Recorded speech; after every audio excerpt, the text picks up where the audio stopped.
Beste urte batez, Gernika Lumoko 1000 ospatu da San Juan kalean. Bertan, zenbait ume eta nagusi elkartu dira.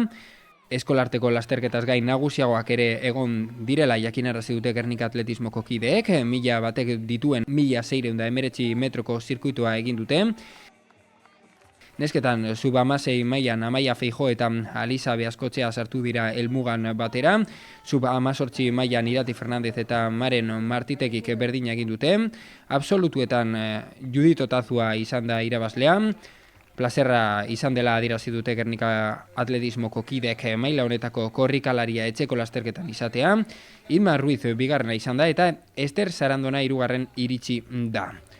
Mutietan, sub-16 mailan, Daniel Gutierrez izan da lehenengoa, absolutuen artean ere gazteak lasterketa bikaina egin dute.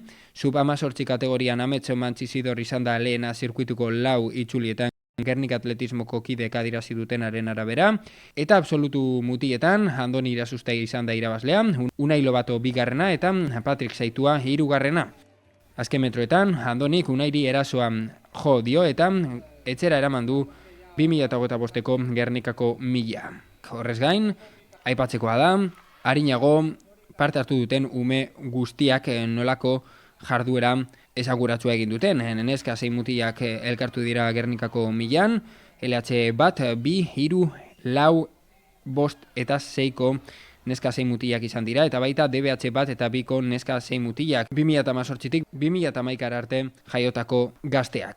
LH bat eta 2ko neska 6 mutilak 330 metroko distantzia egin dute buelta bat eginez, LH 3 eta 4ko neska 6 mutilak 660 metro egin dituzte 2 buelta eginez, eta LH bosteko eta 6ko neska 6 mutilek 980 metro egin dituzte, DBH bateko 6ko neska eta mutilak berriz 1619 metro egin dituzte 4 buelta eginez, eta sub-16 eta 18 zein absolutuko neska 6 mutilek 1619 metro egin dituzte ere 4 buelta eginez. Horrez gain, Gernika atletismoko kideek eskerrak eman diete bertara hurbildu diren guztiei, lasterketa kidei, ikuslei, voluntarioei, eskolarteko arduradun ezberdinei, babeslei eta edabidei, baita eraren batera edo bestera bere zatitxoa jarri duten guztiei. 1984 urtean Aldabak hasi zuen bide honek aurrera jarraitza posible egin duten guztiei eskerrak eman die Gernikako atletismoko taldekidek. Bukatzeko, adierazi dute eskualdeko 600 ume inguru batu direla. Datozenez, venga, txalo bat eurentzat, venga. Gero-gerokoa, baina un txalo bat anuntza.